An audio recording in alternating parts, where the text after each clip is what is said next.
Another mini vlog kung asa nag-celebrate mi og Pasko sa akong pamilya diri sa Kapatagan, Digos City kung asa tagpiso ra ang kuryente. Hi guys, Edit Queen here. So belated Merry Christmas day sa tanan. As usual, di jud ta pwede manglakaw sa balay ug wa pa ta ka-arrange og pack og Larskin orders. After that kay nag-edit sa ako gamay kay para natay pang buffer sa atong mga contents. Mo ni akong ginagamit Adobe After Effects. So ako nang gi-endorse og ipapack sa akong helper ang mga Larskin orders. So salamat kay sa mga nag-check out. Kung mga anak ready na kaay sila, ako wa pay ligo. Ako pa man guning giandam ning bubble fountain kay instead na mamalitag mga pabuto nga mahal kaayo ug delikado pa jud, nindot ni siya kay safe ug malingaw jud ang mga bata. So naalang ni sa akong TikTok shop. So mag skincare lang ta kadjot, gamit gyapon nato ang Larskin facial foam wash para ma-cleanse ang atong face. Nani siya serum o collagen. Wala ko'y malimtan kung unsa akong ginagamit from time to time, ginahinay-hinay para nako siya impake. After ko nag-half bath kay nagbutang nako sa akong face og Hydra Boost serum na 15 ml. Maskin bugnaw ang lugar ng atong adtuan, di gihapon ta kalimot mag-sunscreen. Butang pug ko og Larskin milk serum lotion with SPF 80 to moisturize my skin labaw nagmuadto kag bugnaw nga lugar. So nag-withdraw sa Mederi kay nahutna na mi og cash. Mga past 11 naman nigigutom ang mga bata, so nag-drive-thru na lang mi for our lunch. Naagisuroy diri nga strawberry apple ba, lami gud siya. Diri may nangagi sa Coastal Road, so kita mo ang bukid dira sa likod ana ang rest house sa akong sister sa Kapatagan. Nagsugod nagsipat ang akong mga kuya pero ang akong baby tan-awa. Buyag kayo iyang tulog. Cute ba? Sana all kaayo.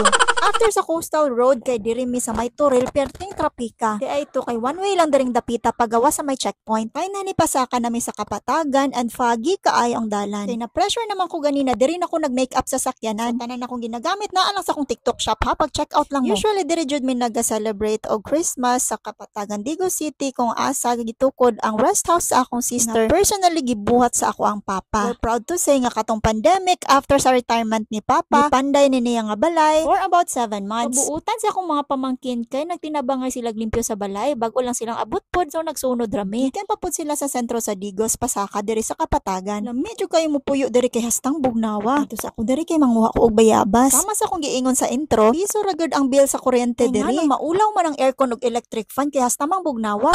Diri sa Picas Lote kay naay mga tanom nga Kentucky. Ug sa unahan kay naay mga chrysanthemum flowers. Ug naa pod pine tree. Ang pinakamahal nga kuryente diri sa akong ate kay 100 pesos. So kalami na lang gyud mo puyo diri. Wow. Mao ang sulod sa balay, so hawan jud kaayo siya. Naay tulo ka kwarto, duha ka CR. So kini nga furniture si papa pod ang nagbuhat, kanang kitchen cabinet. Pero kining dining table pinalit na. Muadto ta diri sa isa ka room kung asa mi matulog sa akong family. So kini nga bed si papa pod ang nagbuhat. Syempre pati kaning cabinet. Sa may dining diri located ang isa ka CR. Tapos diri nga side diri ang dirty kitchen, napo isa ka CR diri. So mo ni ang dirty kitchen nila. Sugod nagluto akong auntie ug akong mama. Nga diri sa gawa si Habi ug ang akong papa nga mo'y nagbuild ani nga balay. Actually after a year nga gibuhat niya kay na stroke siya. Pero isa Ginoo kay naka-recover pod in town siya. So last moment na maguni sa pabo kay ihawon na ni unya. Medyo hinay ang internet connection diri pero ganahan pug ko kay magsige na hinuog dula ang among mga anak. So ang uban kay nagtimo sa kay wa pay mga paniud to. Mao na ni ang 2 out of 3 rooms. Siyempre binuhat gihapon ni papa ang beds og cabinet. Og diri lang ta kutob sa master's bedroom kay naitao sa sulod. After namo nagtimo kay mangadto sa ami og Montefreo. Request man gud sa akong mga anak nga magsakay sila og cable car. Kay ilang sige na nilag ampo kada gabi. Very foggy kaayo ang dalan padulong sa Montefreo. So after mga 15 minutes na abot na mi diri, 260 pesos ang regular rate, with full access na siya og cable car. Pero since holiday man, so 300 pesos per pax. Libre ang 5 years old and below. Ang awa ni akong mama nagbayad-bayad pa ko 300 unya di siya mo sakay sa cable car kay malipong daw siya. Pero kung dili mo mag cable car and mag sightseeing lang mo with pool, 110 pesos lang. Ang cable car kay 8 to 5 PM. So first time ni namong tanan makatry sa cable car diri sa Kapatagan. So, sa sugod lang siya medyo bumpy katong paubos. Pero smooth lang jud kayo ang biyahe, like dili siya makalipong. After namo sa cable car kay nihapit sa med diri sa ilang resto. Na sila murag hanging net nga tambayanan diri. So libre na ni siya. Mali kaayo mi kay good for 2 packs lang day ni siya. So ayaw na ninyo gayaha. Na kay mga gaan ra pud ni sila. So syempre kay na curious man ta kay first time pud ni nako, so ni try pud ta. Kung ikuha akong mga anak para maka-picture mi, so di na jud pwede maapil si Habi ani.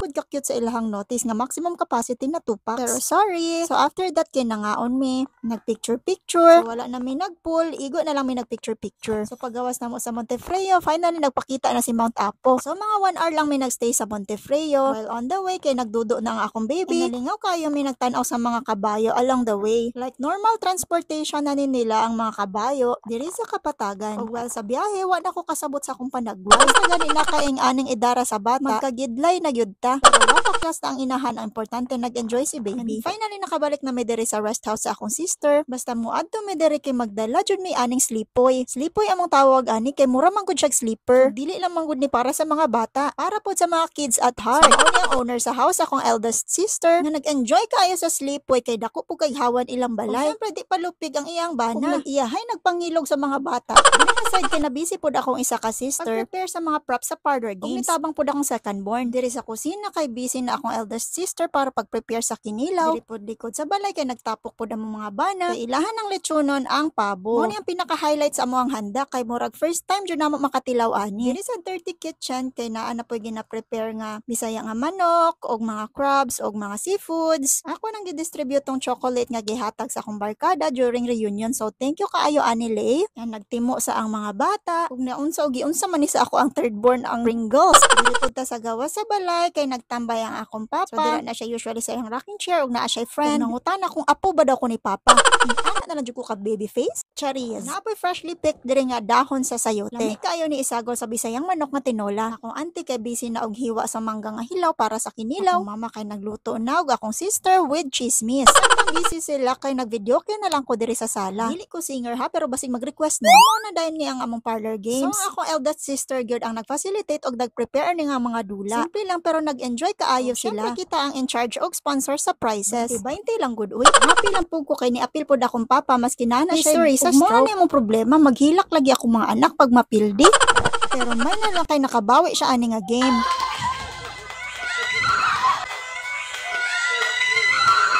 Basta jud niyang lipaya kay nakamatch siya sa items. Siyempre lipay pud kaayo kung nagtan-aw niya. So nagpadayon na ang ilahang dula ug enjoy na kaayo sila. Sa tanan mo ni ang pinakasakit kaayo sa tiyan. Tawag ani kay try na to laugh. Patawa ka kay pildi ka or ma-out. The long wait is over kay naa na jud ang among mga pagkaon. Bisaya nga manok, sinuglaw, crabs and seafoods ug simple nga mga desserts. So, simple lang ang among handa, tanan binuhat, niluto, except sa cake. So gigutom na ko pinaabot sa pabo so nagtimo sa ako. Ug tama-tama kay naluto na gyud ang pabo. And so nagtapok na tanan kay naa na ang bida sa handa. Pasagaran sa mo kay first time pa jud namo makatilaw ani. In all fairness lami siya. After nangaon kay nangabusog na mi so ako na pud ang akong baby ang nagslipoy. Ug mao na ni nga moment nga gitry na namo ang bubble fountain abi na ko di mo andar. May na lang kay okay ra day siya. So as I've said nindot kaayo ni kay delikado para sa mga bata. Makatipid pud ta kaysa sa mga mahalon nga pabuto. Enjoy kaayo mi nagtan-aw sa mga bubbles. So mao na ta mo ang Christmas Eve. Pagkaugma wa pa koy liguan ni wa man jud lami maligo diri kay perting bugnawa.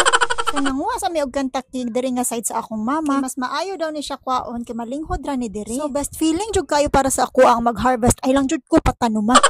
Lami po kaayo ni siya lutoon kay freshly picked pa kaayo so very crunchy kaayo ni siya. After diri kay nibalik na ko sa balay para mag-impake so napoy sayote diri. Nahimuot kay ko sa akong third born diri ba kay basta na siya makita nga laing ta or bag-o sa iyang panan-aw kay mo frozen ni siya. As hindi na jud mo lihok niya mo pasiplat-siplat lag tan-aw. Ginatawag man gud siya sa iyang tito. Taod kay ni tibi na jud. So naluoy na lang mi gikuha na lang siya sa iyang papa. Taod kay na amigo na pud sila. So nalingaw si baby aning among pushcart. So naluto na ang sabaw sa isda nga nailukot. Na paborito na jud ni nako recently. So lami kay maghigop og init nga sabaw diri sa gawas. Kung bugnaw sa sulod sa balay mas bugnaw diri sa gawas. Ug nindot pa jud kaayo ang view. So naa pud ni taho nga sabaw so samot ka lami. Mao na ni siya ang dagway sa lukot. Lami kayo ni siya guys. Dapat kung bagong luto imong sabaw or mo inom ka og kape diri jud na pataod taori kay mo bugnaw dayon na. Taod-taod kay nigawa si mama kay na daw siya ihatag nga pinaskuhan sa ako. Thank you mother. Mao to nang uli migdabaw nga walay ligo. Kay magkurog-kurog jud kas kabugnaw sa tubig diri. So Merry Christmas once again ug daghang salamat sa pagtan-aw sa akong mini vlog.